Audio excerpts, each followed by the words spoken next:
Hi all. English subject చెప్పడం వేరు, ఇంగ్లీష్ని లాంగ్వేజ్గా అలవాటు చేయటం వేరు.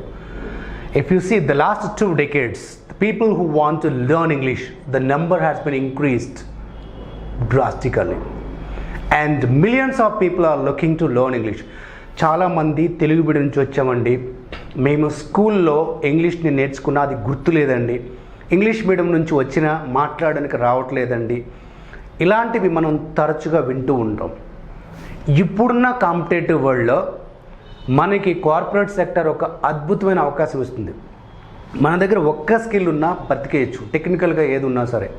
కానీ ఏ ప్రొఫెషన్లోకి వెళ్ళినా communication skills in English, communication లేకుండా, ఇంగ్లీష్ లాంగ్వేజ్ ఫ్లూయెన్సీ లేకుండా కార్పొరేట్ సెక్టర్లో గ్రో అవ్వటం, సస్టైన్ అవ్వటం లేదా అభివృద్ధి చెందటం, సో పీక్ స్టేజ్కి వెళ్ళాలంటే ఖచ్చితంగా కావాల్సిందే.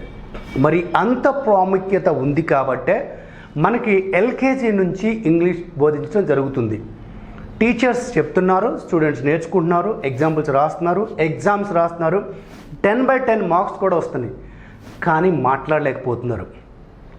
ఎందుకంటే ఇంగ్లీష్ని ఒక సబ్జెక్టుగా చదివి దాన్ని గుర్తుపెట్టుకొని రాసి మార్కులు తెచ్చుకోవటం మీద మాత్రమే ఫోకస్ చేస్తున్నారు. ఒక లాంగ్వేజ్గా అలవాటు చేసుకోలేకపోతున్నాం.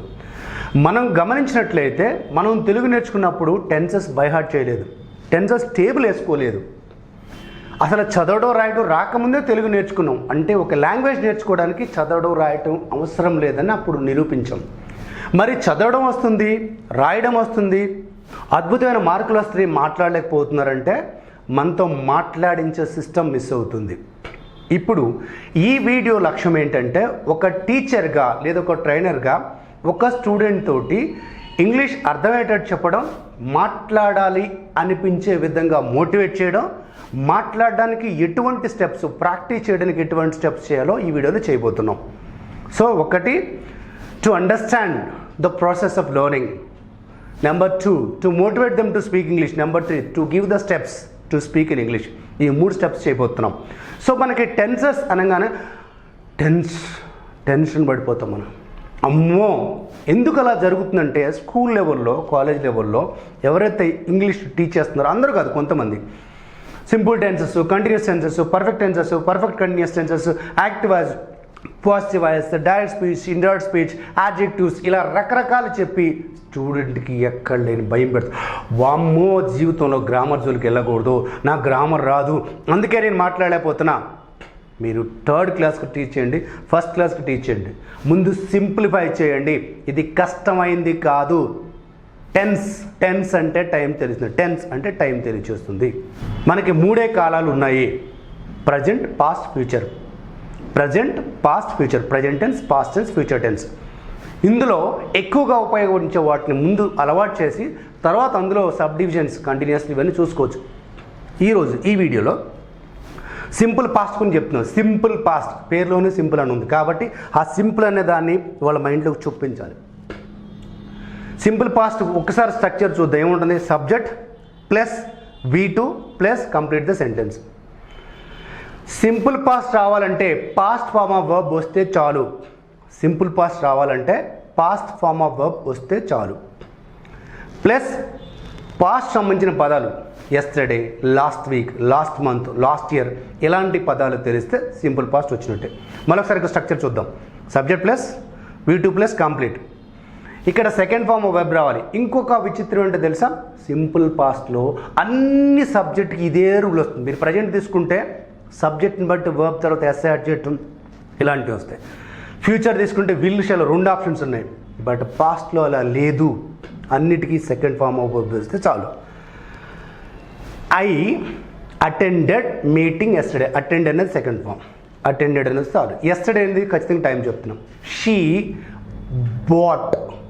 బాట్ అంటే కొన్నది. She bought a new dress before A week. They learned English before 3 months. ఇక్కడ మనం చేయాల్సింది ఏంటంటే, పక్కన మనం ఇమ్మీడియట్గా చేయాల్సింది, పిల్లలకు నేర్పిస్తున్నప్పుడు ఖచ్చితంగా మనం చేయాల్సింది ఏంటంటే, second form of verb at least ఒక 25 to 30, బెటర్ 50 వస్తే బెటర్. సో ఇప్పుడు నేను లిస్ట్ ఇవ్వడం టకటగా జరుగుతుంది, చూసుకోండి. ఆ లిస్ట్ని బై హ్యాడ్ చేయించండి. సెకండ్ ఫామ్ ఒకటే, థర్డ్ ఫామ్ తర్వాత నేర్చుకోవచ్చు. ముందు వాళ్ళ సింప్లిఫై చేయడం కోసం నేను ఒక 20-25 వర్డ్ చెప్తే పక్కన లిస్ట్ కనిపిస్తుంది చూడండి. ఆ తర్వాత వాటితో సెంటెన్స్ చెప్పడం చేద్దాం.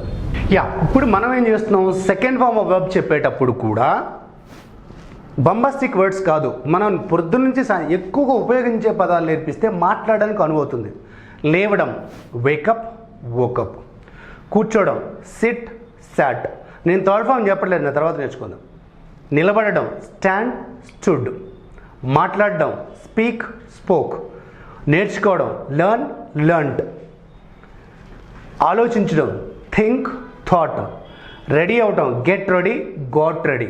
రెడీ అవడానికి వర్బ్ కాదు, అది గెట్ రెడీ గాట్ రెడీ.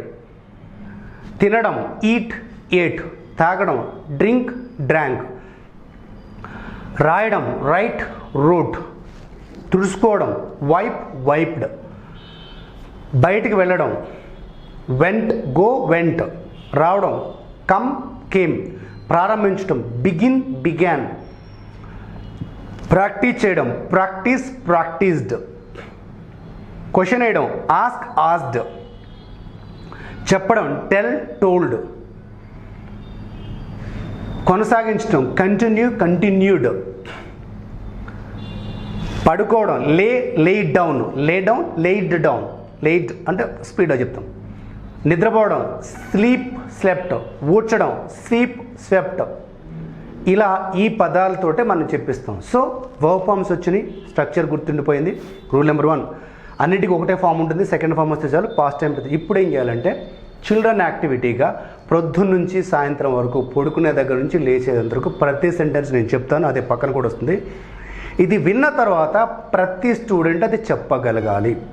నా 30 సెంటెన్స్ ఎప్పుడైతే చెప్తాడో వోకల్ కార్డ్ సపోర్ట్ చేస్తుంది, తన వాయిస్ తను విన్నప్పుడు కాన్ఫిడెన్స్ పెరుగుతుంది, plus second form of verb గుర్తుంటుంది. ఇప్పుడు నేను అక్కడ చెప్పినవి ప్లస్ మరికొన్ని కలిపి ఒక 30 సెంటెన్సెస్ చెప్పడానికి ప్రయత్నిస్తాను. అవి పక్కన సెంటెన్స్లో వస్తుంది. వీడియో అయిన తర్వాత పాస్ చేసి ఎవరైతే స్టూడెంట్ నేర్చుకుంటున్నారో వాళ్ళతో ఇవన్నీ చెప్పిస్తే సెకండ్ ఫామ్ వస్తుంది. I woke up early in the morning, got down from the bed, I took blanket, I folded, I kept it aside, I knelt down, knelt అంటే మోకరెళ్ళడు. I prayed to the God, I stood from there, I looked at my day sheet, I went to washroom, I got ready, I selected the dress, I wore the dress, I combed my hair, I went out, I reached the park, I walked for some time, I greeted my friends, greeted and hi, I greeted my friends, I walked for some time, I met my colleagues there, I discussed some issues, I turned back, I returned to the home, I took breakfast with my family members, I washed my hand, I wiped off it, I took my vehicle key, I started my vehicle, I drove carefully, I reached the office, I entered into my cabin with a smile face, I sat in the chair, I called the employees. ఇదే student చెప్తున్నారు అనుకో, I entered into classroom with a smile face, I sat in my chair or I sat at my place, I spoke to my friend, I listened to the class, I wrote examples, I asked some questions, I got some doubts, I clarified my doubts after asking to my trainer, I spoke loudly, my trainer corrected my sentences, I retold the sentences, he corrected all the sentences, I felt so happy because I was able to speak for 30 sentences. I moved from the place, I went to ground, I gathered group of people, I took the ball, we played for some time, we enjoyed a lot, we came back, I took my bag, I came out, I got into my father's vehicle, I reached the home, I spent some time with family, I read some books, I verified my notebooks, and I learned some concept, I watched TV for some time, I took my food or I took my supper, I laid down and I slept. ఇలా ఎప్పుడైతే 30 sentence ప్రతి ఒక్కళ్ళు 30+ sentence చెప్పిస్తారో వాళ్ళకి అలవాటు అవుతుంది, second form గుర్తుంటుంది. ఇది ఐతో చెప్పిన తర్వాత హీతోటి షీతోటి కూడా చెప్పవచ్చు. మిగతా అన్ని సబ్జెక్టులు 2-3 చెప్పించడం వల్ల ఏంటంటే ఏ సబ్జెక్ట్ కన్నా ఇదే రూల్ ఉంటుంది అని వాళ్ళకు గుర్తుండిపోతుంది. ఇక్కడితో అయిపోయిందా? అవ్వలేదు, 2 స్టెప్స్ ఉన్నాయి ఇంకా. ఇప్పుడు చేశాను అని చెప్పగలిగారు. చెయ్యలేదు, జరగలేదు, నెగిటివ్ స్టేట్మెంట్స్. నెగిటివ్ స్టేట్మెంట్ అంటే జరగలేదు అని చెప్పాలి. సో ఇప్పుడు ఇక్కడ మనం పక్కన స్ట్రక్చర్ చూస్తే నెగిటివ్ స్టేట్మెంట్కి ఏముంది? Subject plus didn't plus V1 plus complete. Subject plus didn't plus V1 plus complete. So I didn't meet అనాలి. ఇక్కడ లాజిక్ గుర్తుపెట్టుకోవాల్సింది ఏంటంటే డిడెంట్ వచ్చిన తర్వాత V1 వస్తుంది, V2 రాదు. డిడెంట్ అనేది పాస్ట్ కాబట్టి ఐ డిడెంట్ మెట్ హిమ్ అనకూడదు, డిడెంట్ మీట్ హిమ్.